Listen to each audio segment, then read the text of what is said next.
Good evening, and thank you for joining us. Norah is off. I'm Tony DeCopel. We're going to begin tonight with breaking news on two weather emergencies now threatening much of the South and the West. Right now, 30 million Americans are bracing for high winds, powerful storm surge, and as much as a foot of rain from a system that's gaining steam in the Gulf. Tonight, there are tropical storm warnings and flood watches from Louisiana to the Florida Panhandle and as far inland as Atlanta, with some coastal communities fearing flash flooding just weeks after being inundated by devastating rains.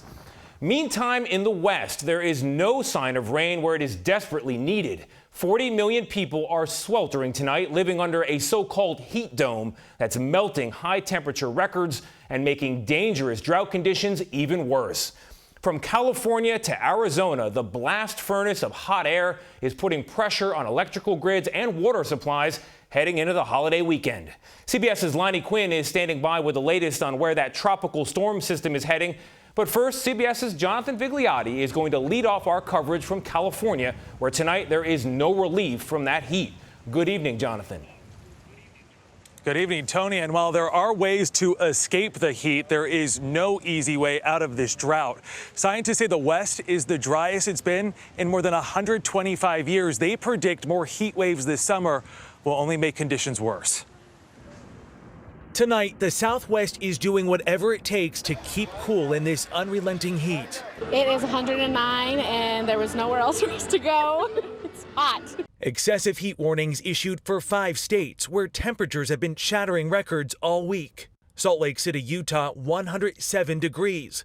Las Vegas, Nevada, 116. Palm Springs, California, matching its all-time high of 123.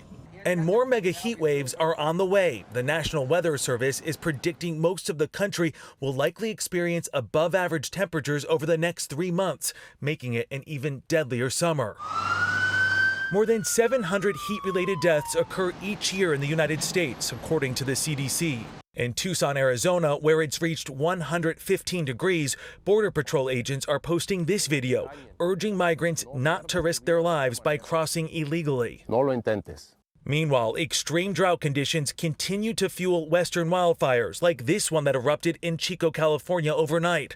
Scientists say soil moisture in many spots is at its lowest level in more than 125 years, creating tinderbox conditions. Residents in California and Texas are being told to conserve energy to avoid overwhelming the power grid and risk rolling blackouts. California's governor encouraging everyone to do their part.